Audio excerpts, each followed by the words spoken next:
우리 몇 주간 계속해서 우리 다니엘서를 살펴보고 있습니다. 우리가 강해하는 것처럼 이렇게 한 절 한 절을 자세하게 다루기보다는 좀 다니엘서 안에 있는 굵직한 사건들을 중심으로 계속해서 살펴봤는데요. 이렇게 살펴보고 있는 이유는 다니엘이 살았던 시대와 저와 여러분이 살고 있는 지금의 시대가 너무도 닮아 있기 때문에 그렇습니다.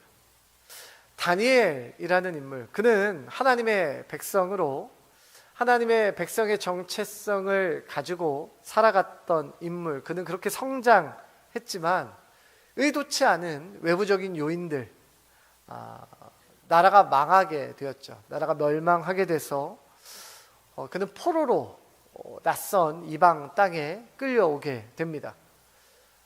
사는 문화도 또 종교도 가치관도 다른 그곳에서 살아가는 것, 홀로 던져진 것이 다니엘에게 쉽지 않았을 것입니다. 왜냐하면 다니엘이 지금까지 그가 배웠던 것, 그가 부모로부터 들었던 것, 그 모든 것들과는 전혀 다른 세상이기 때문에 그렇습니다. 하지 말아야 될 일을 해야 되는 상황이었고, 또는 해야 되는 그 일을 해서는 안 되는 세상에 던져졌습니다.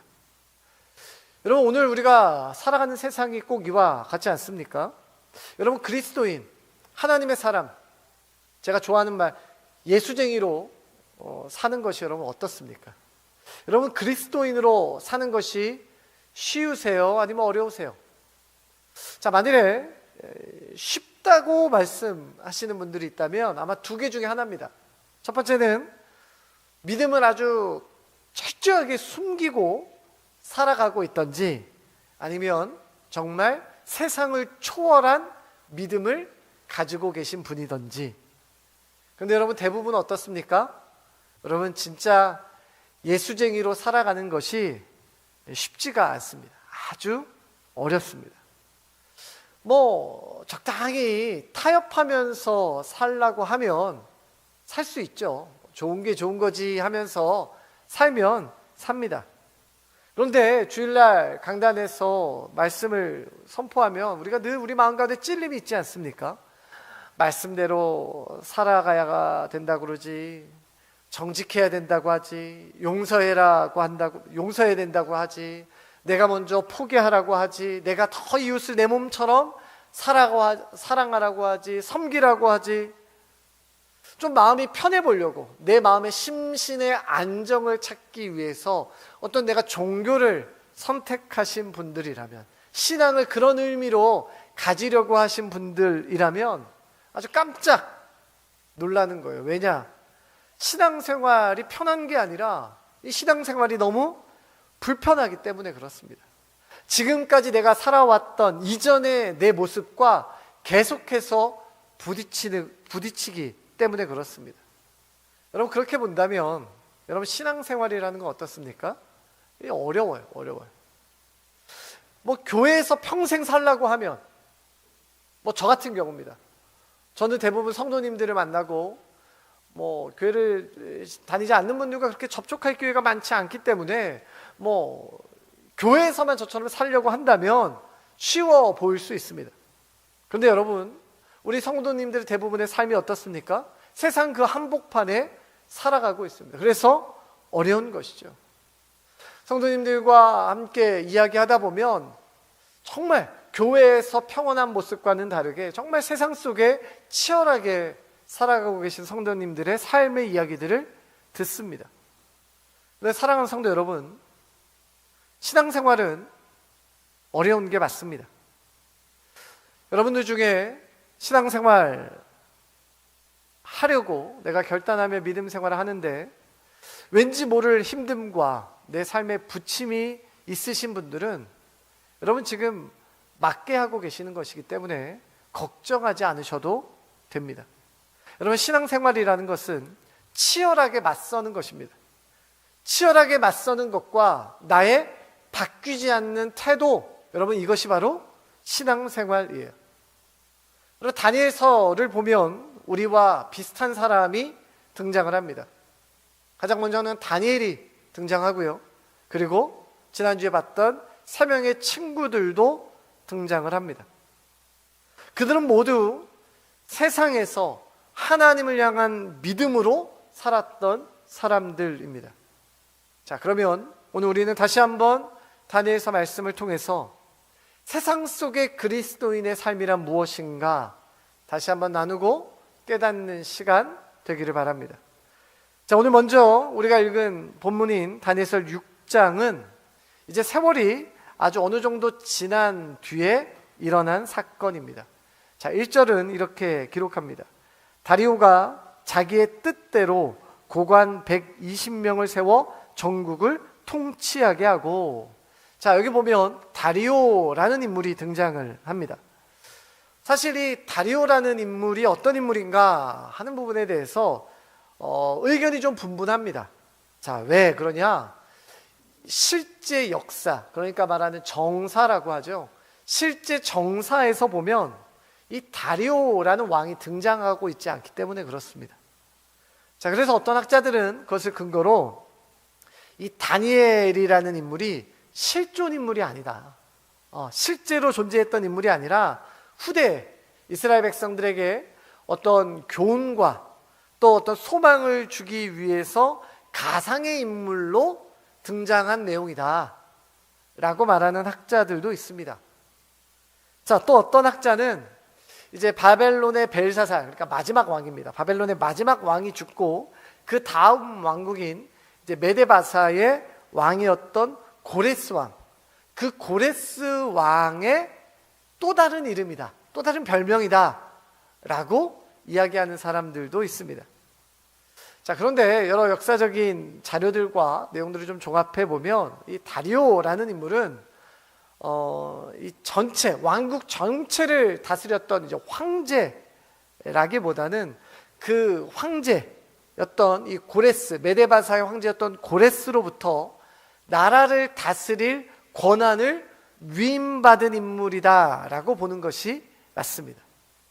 자, 다리오가 황제로부터 나라를 다스릴 권한을 그가 위임받았습니다. 그렇기 때문에 그 나라를 다스릴 통치할 관료들을 세우는 장면, 그것이 바로 1절에 기록하고 있는 내용입니다. 자기의 뜻대로 고관 120명을 세워 전국을 통치하게 하고, 자, 그 다음이 2절입니다. 또 그들 위에 총리 셋을 두었으니 다니엘이 그 중에 하나라. 이는 고관들로 총리에게 자신의 직무를 보고하게 하여 왕에게 손해가 없게 하려 함이었더라. 정말 별 볼 일 없었던 나이 어린 그저 포로로 잡혀왔던 히브리 소년이었던 이 다니엘, 그는 이제 궁궐에서 잔뼈가 굵은 관리가 되었습니다. 여러분, 당시 다니엘의 나이가 한 몇 세쯤 됐을 것이라 생각하십니까? 여러분, 이때 당시 다니엘의 나이가 무려 80세가 훌쩍 넘었을 나이입니다. 자, 80세가 훌쩍 넘었을 나이임에도 불구하고 다니엘은 나라의 통치자가 바뀌는 이 격동의 시기에도 여전히 나라를 다스리는 총무의 한 명으로 역할을 하게 됩니다. 자, 계속해서 3절과 4절입니다. 다니엘은 마음이 민첩하여 총리들과 고관들 위에 뛰어나므로 왕이 그를 세워 전국을 다스리게 하고자 한지라. 이에 총리들과 고관들이 국사에 대하여 다니엘을 고발할 근거를 찾고자 하였으나 아무 근거 아무 허물도 찾지 못하였으니 이는 그가 충성되어 아무 그릇됨도 없고 아무 허물도 없었음이었더라. 자, 다니엘이 다른 총리들과 다른 고관들보다 뛰어남으로, 이거를 통해서 우리는 다니엘이 일을 얼마나 똑부러지게 잘했는가를 알 수 있는 표현이기도 하지만, 여러분, 옛말에 모난돌이 정 맞는다라는 속담이 있습니다. 지금 다니엘이 딱 모난돌이죠. 여러분, 괜히 다른 사람들보다 좀 뭔가 특출나고 튀거나 좀 뭔가 뛰어나면 다른 사람들의 시기와 질투를 받기 마련이에요. 다니엘을 시기하는 사람들, 다니엘을 질투했던 사람들의 이제 계략이 시작이 되고 다니엘이 곧 이제 위기에 빠지게 됩니다. 여러분, 세상 속에 살아가는 그리스도인들 역시 크고 작은 위기를 항상 겪게 됩니다. 나의 신앙의 양심을, 또 내 믿음의 결단을, 또 때로는 적절한 타협을 끊임없이 이렇게 유혹하는 유혹들이 언제나 존재합니다. 그리고 그 속에서 항상 무엇인가를 선택하고 결정해야 되는 것이 바로 그리스도인들입니다. 자, 그렇다면 세상 속에 수많은 유혹 위에 또 수많은 도전 속에 머물고 있는 우리 그리스도인들은 어떻게 살아가야 할 것인가? 오늘 본문의 다니엘을 통해서 한번 확인해 보고자 합니다. 자, 먼저 세상 속의 그리스도인들은 어떻게 살아가야 하는가? 한번 저를 한번 따라해 볼까요? 하나님의 영에, 다시 한번 하나님의 영에 붙잡혀 살아야 한다. 자, 어디에 붙잡혀 살아요? 하나님의 영에 붙잡혀 사는 것입니다. 자, 우리 앞에서 읽었던 3절 말씀을 한번 다시 보면 다니엘은 마음이 민첩하여 총리들과 공안들 위에 뛰어남으로 왕이 그를 세워 전국을 다스리게 하고자 한지라, 이렇게 기록합니다. 자, 성경을 보면 다니엘의 마음이 어떻다라고 기록하고 있냐면 민첩하여, 이렇게 기록합니다. 다니엘의 마음이 민첩하다. 여러분, 다윗의 마음이 민첩했다라는 말을 통해서 우리는 다윗이 어떤 사람이다라는 것을 알 수 있어요? 민첩하다, 재빠르다 라는 의미처럼 들려요. 그래서 스마트하다, 아주 똑똑하다. 그래서 다른 관료들이 일을 맡기면, 왕이 일을 맡기면 아주 일을 기가 막히게 잘 처리했던, 일머리가 있었던 사람이지 않았을까. 물론 맞기도 합니다. 그런데 이런 민첩하다라는 말은 사실 그런 뜻이 아닙니다. 우리가 자녀들에게 종종 이 본문을 통해서, 야, 다니엘 봐라, 다니엘은 믿음도 좋지, 하나님 앞에 아주 신실했던 사람이지, 그런데 다니엘은 자기가 할 일을 이렇게 똑부러지게 했단다, 너도 공부를 좀 똑부러지게 해야 되지 않겠니? 이렇게 아이들에게 스트레스 주는 말로 이 본문을 사용해서 기를 좀 죽이기도 하는데, 자, 여러분, 히브리 원문을 보면 민첩하다라는 말은요, 그런 뜻이 아닙니다. 자, 먼저 여기서 마음이라고 번역한 히브리어를 보면 루아흐라는 단어입니다. 루아흐. 여러분, 루아흐라는 단어는 보통 영혼이라는 의미로 씁니다. 영혼. 또 다른 의미가 하나 있는데 그것은 바로 하나님의 영을 의미할 때도 루아흐라는 말을 씁니다. 자, 그리고 민첩하다라는 말을 씁니다. 민첩하다.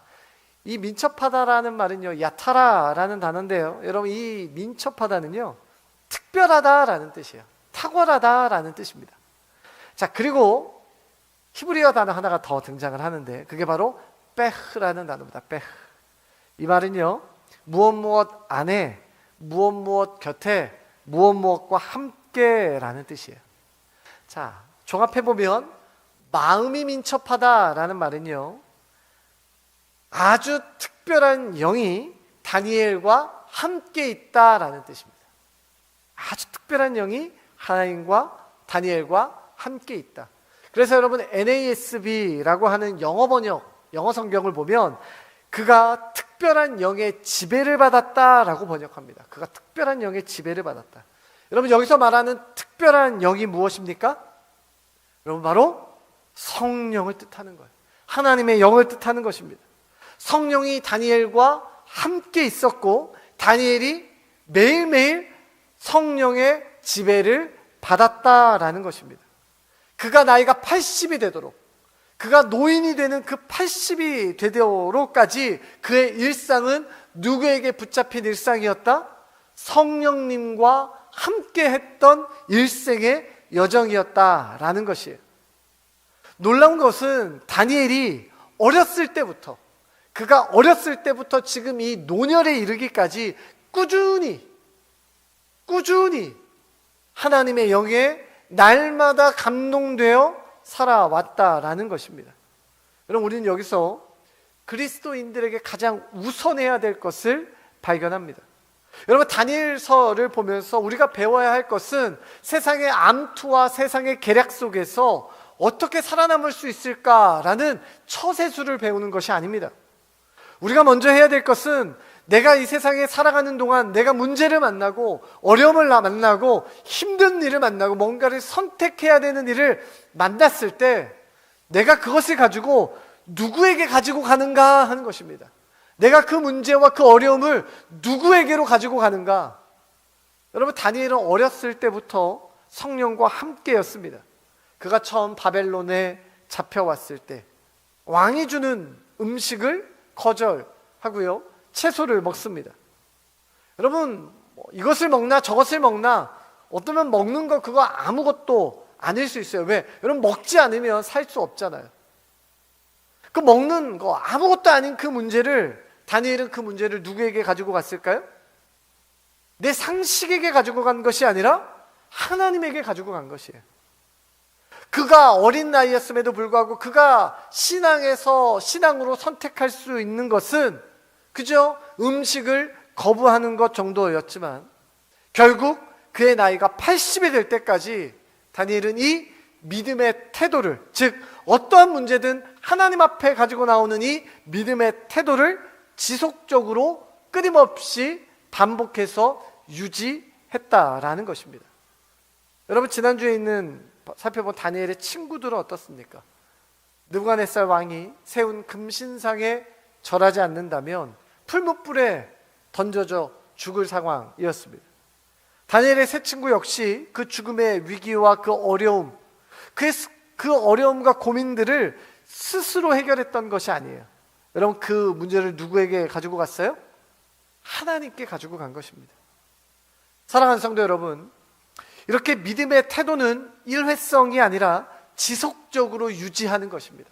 끊임없이 하나님께 가지고 나오는, 하나님께 믿음의 태도를 지속적으로 유지하는 것을 가르쳐서 성경에서는 어떻게 표현하고 있습니까? 아까 앞에서 읽은 4절 말씀에 보면, 이는 그가 충성되어 아무 그릇됨도 없고 아무 허물도 없었음이었더라. 여러분, 우리의 하나님께 나오는 반복적인 태도, 그것이 바로 충성이에요. 충성. 여러분, 충성이라는 것은 어떤 사람에게 맡겨진 일을 아주 성실하게 해낸다, 여러분, 이것만이 아닙니다. 성경이 말하는 충성은 뭐예요? 하나님만을 내가 지속적으로 의지하려고 하는 태도가 바로 충성이에요. 그래서 고린도전서 4장 2절은 이렇게 기록합니다. 그리고 맡은 자들에게 구할 것은 충성이다라고 이야기하는 거예요. 때문에 하나님께서 맡겨주시는 하나님의 사람들에게 필요한 것이 바로 충성이라는 것입니다. 여러분, 우리 스스로 점검해야 될 것은 내가 매일매일 하나님의 영에 붙들며 믿음 안에 살아가고 있는가입니다. 자, 그런데 그것이 끝이 아니라 그 믿음의 태도, 즉 하나님을 붙들며 살아가고자 하는 그 태도를 내가 계속해서 유지하고 있는가? 여러분, 이것이 더 중요한 것이에요. 왜 그렇습니까?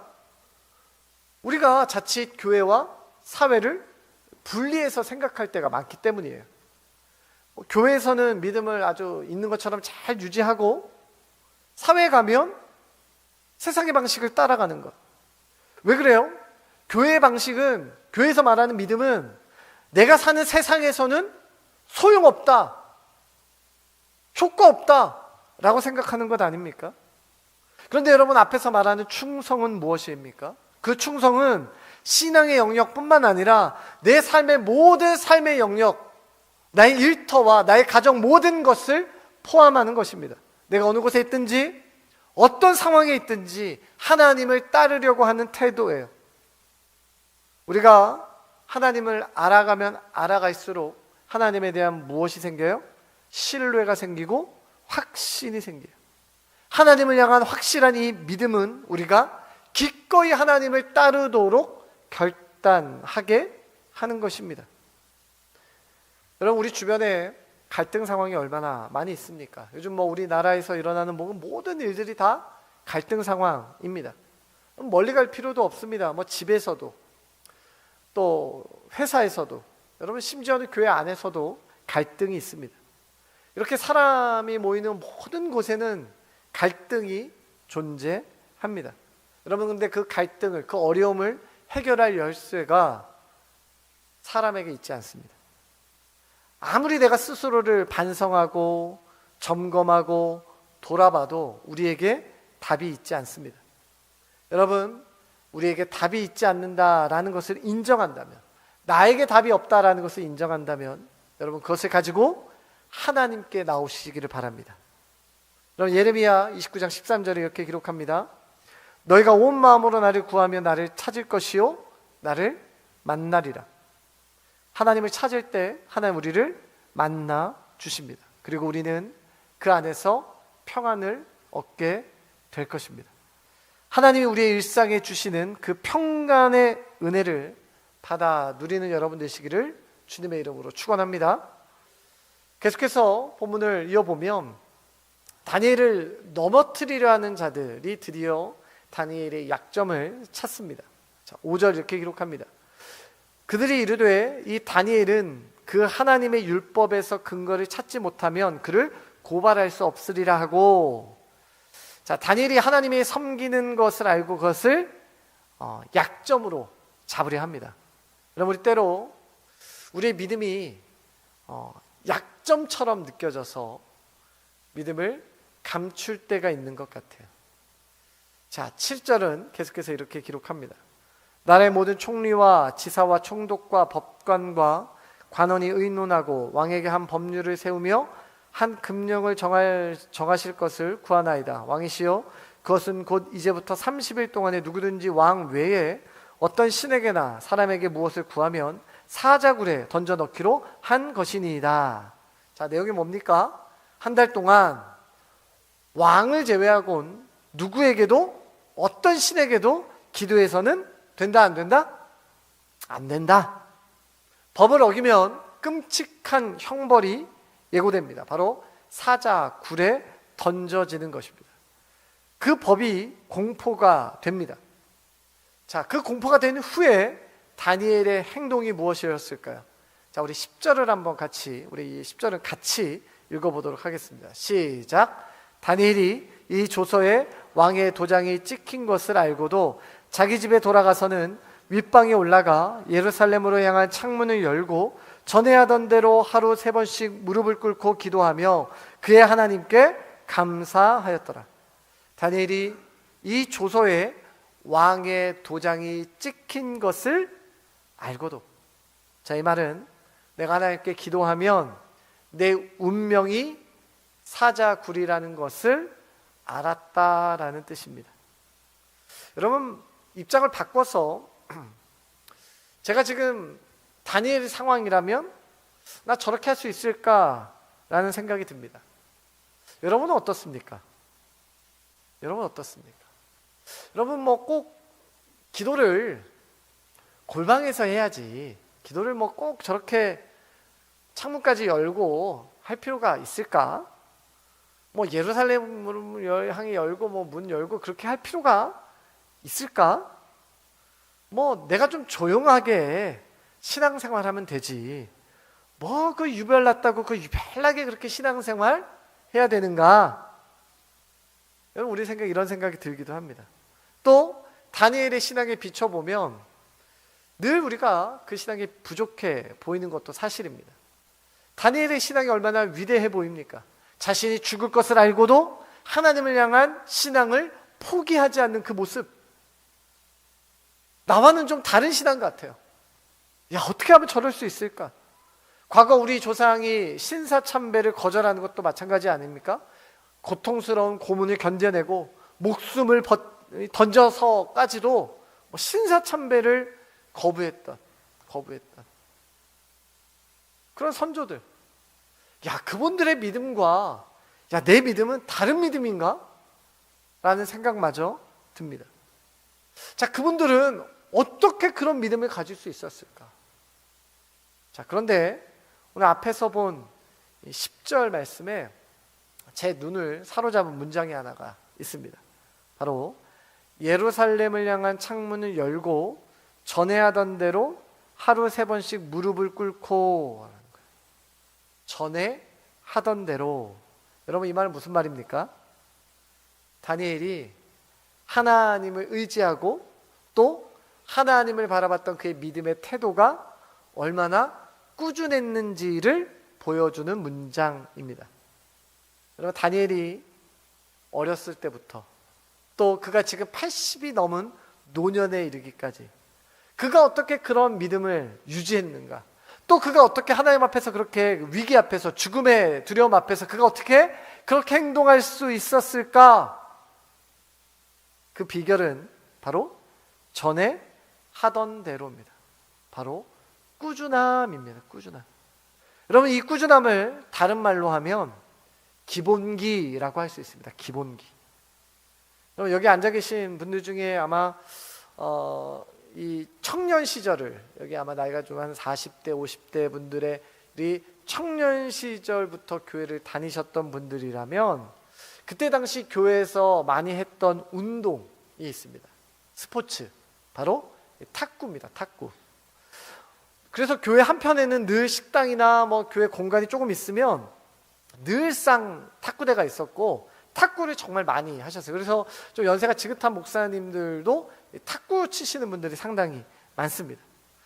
저도 이제 학생 때였기 때문에 뭐 형들 또 우리 뭐 교회 집사님들, 장로님들, 목사님들 이렇게 탁구 치시는 걸 어깨 너머로 이렇게 보는 거죠.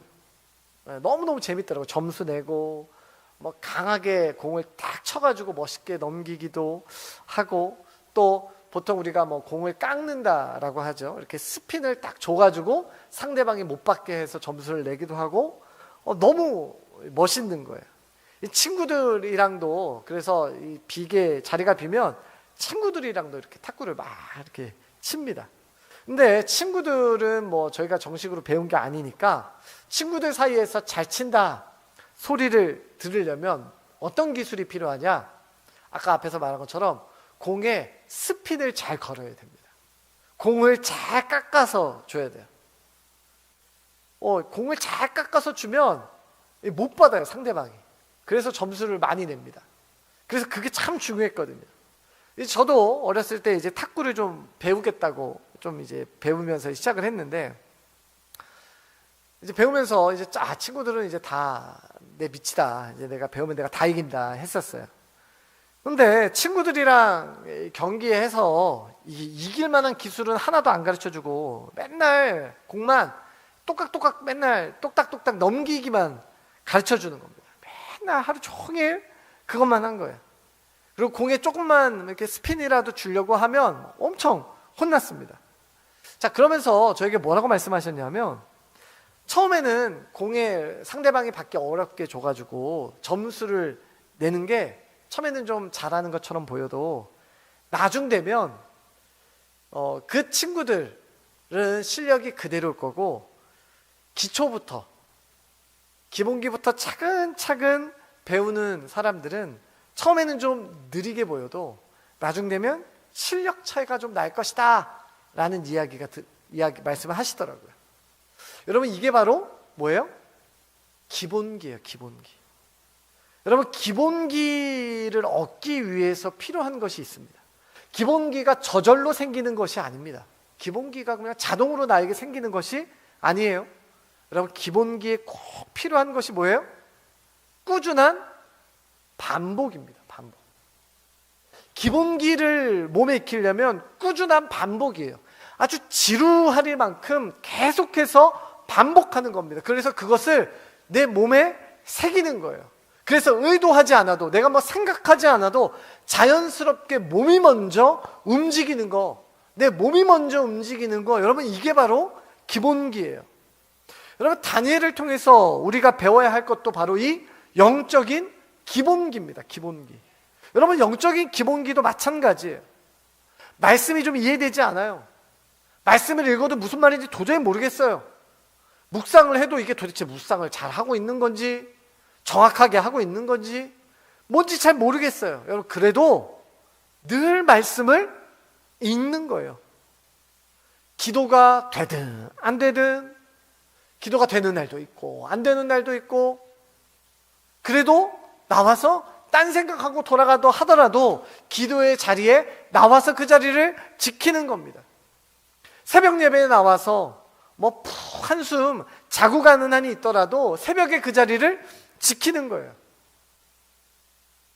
주일 예배 시간에 묵도할 때부터 졸아가지고 축도할 때 일어나시는 분들 가끔 뭐 그런 경우가 있는데 얼마나 감사해요. 딴 데 안 가고 그래도 교회 예배 자리에 나와서 그렇게 계신다라는 게 얼마나 귀한지 모릅니다. 여러분, 반복된 신앙의 태도가 뭐예요? 결국 반복된 신앙의 태도가 우리를 믿음에서 떠나지 않게 지켜주는 것입니다. 그리고 그것이 쌓일 때 나에게 영적인 능력이 되는 것이에요. 여러분, 우리는 1월에 얼마 전 1월에 신년 특별 밤 기도회를 했습니다. 일주일 동안. 자, 이제 우리가 4월이 되면 고난주간과 부활주간이 있는데요. 이제 고난주간 특별 새벽 기도회가 있을 예정입니다. 자, 또 우리가 9월 첫째 주가 되면 우리가 작년 9월에 했었죠. 영적 도약 특별 밤 기도회가 또 있을 예정이에요. 여러분, 우리가 이런 기도회, 특별 기도회, 특별 밤 기도회, 특별 새벽 기도회, 여러분 이런 행사들은 얼마든지 할 수 있습니다. 여러분들, 그런데 그것이 일상의 영성으로 바뀌지는 않아요. 여러분, 행사 한 번으로 사람 바뀌지 않습니다. 여러분, 뭐 이런 행사들이, 이런 사역들이 어떤 출발점이나 어떤 동력이나 동기부여는 될 수 있어요. 그런데 그거는 한 번, 아니 한 주간 하는 이벤트지 일상으로 연결되지는 않는다라는 것입니다. 더 나아가 일상으로 연결되지 않을 때 그것이 힘으로 나타나지 않는다라는 거예요. 사랑하는 성도 여러분, 우리의 믿음의 깊이를 더한다라는 것은 무엇입니까? 영적인 기본기를 닦는다는 것과 같은 의미입니다. 내가 매일매일 하나님의 말씀을 묵상하는 거예요. 그 안에서 내가 진리를 깨닫는 것입니다.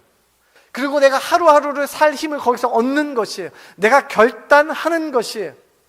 세상의 유혹을 이길 힘을 달라고 기도하고 간구하는 것입니다. 왜 넘어질 때가 없겠습니까? 그럼에도 불구하고 하나님을 만나는 그 시간을 포기하지 않고 매일매일을 내가 살아갈 때 그 매일매일의 거룩한 나의 신앙의 기본기가 우리를 지키는 것입니다. 여러분, 매일매일 기도의 자리를 찾는 훈련이 우리에게 반드시 필요합니다. 어떤 상황에서도 기도의 자리로 우리를 이끄는 것이에요. 아까 기본기는 뭐라 그랬어요? 생각보다 몸이 먼저 반응하는 거라 그랬잖아요. 내 삶의 위기를 만났을 때 자연스럽게 내 몸이 기도의 자리로 가게 되는 거죠.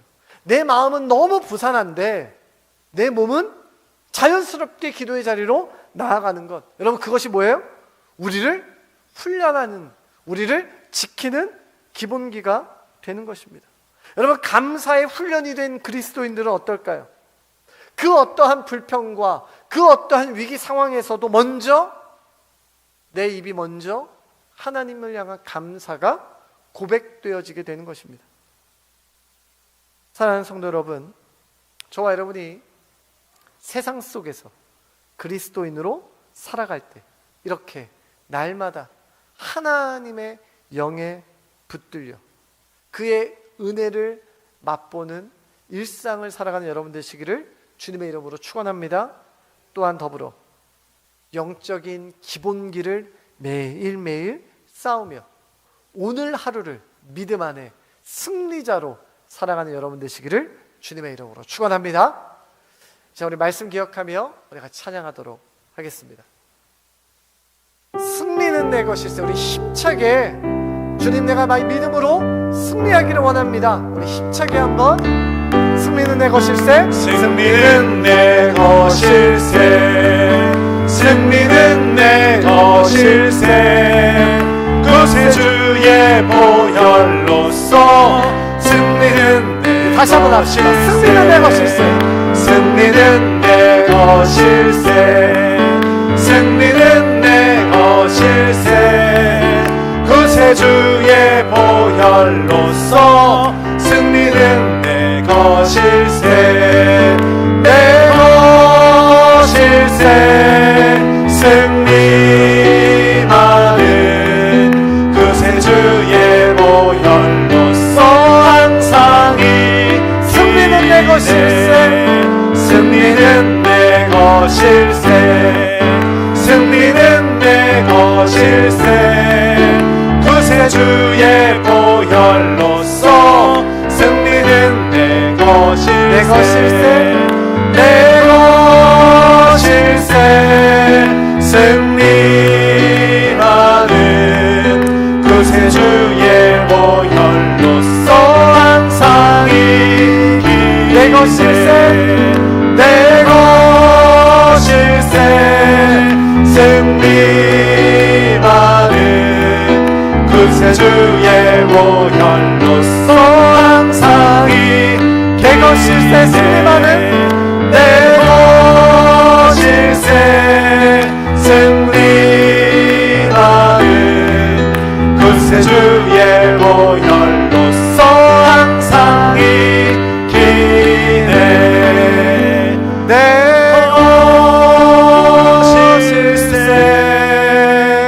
승리하는 구세주의 보혈로서 항상 이기네 내 거실세 내 거실세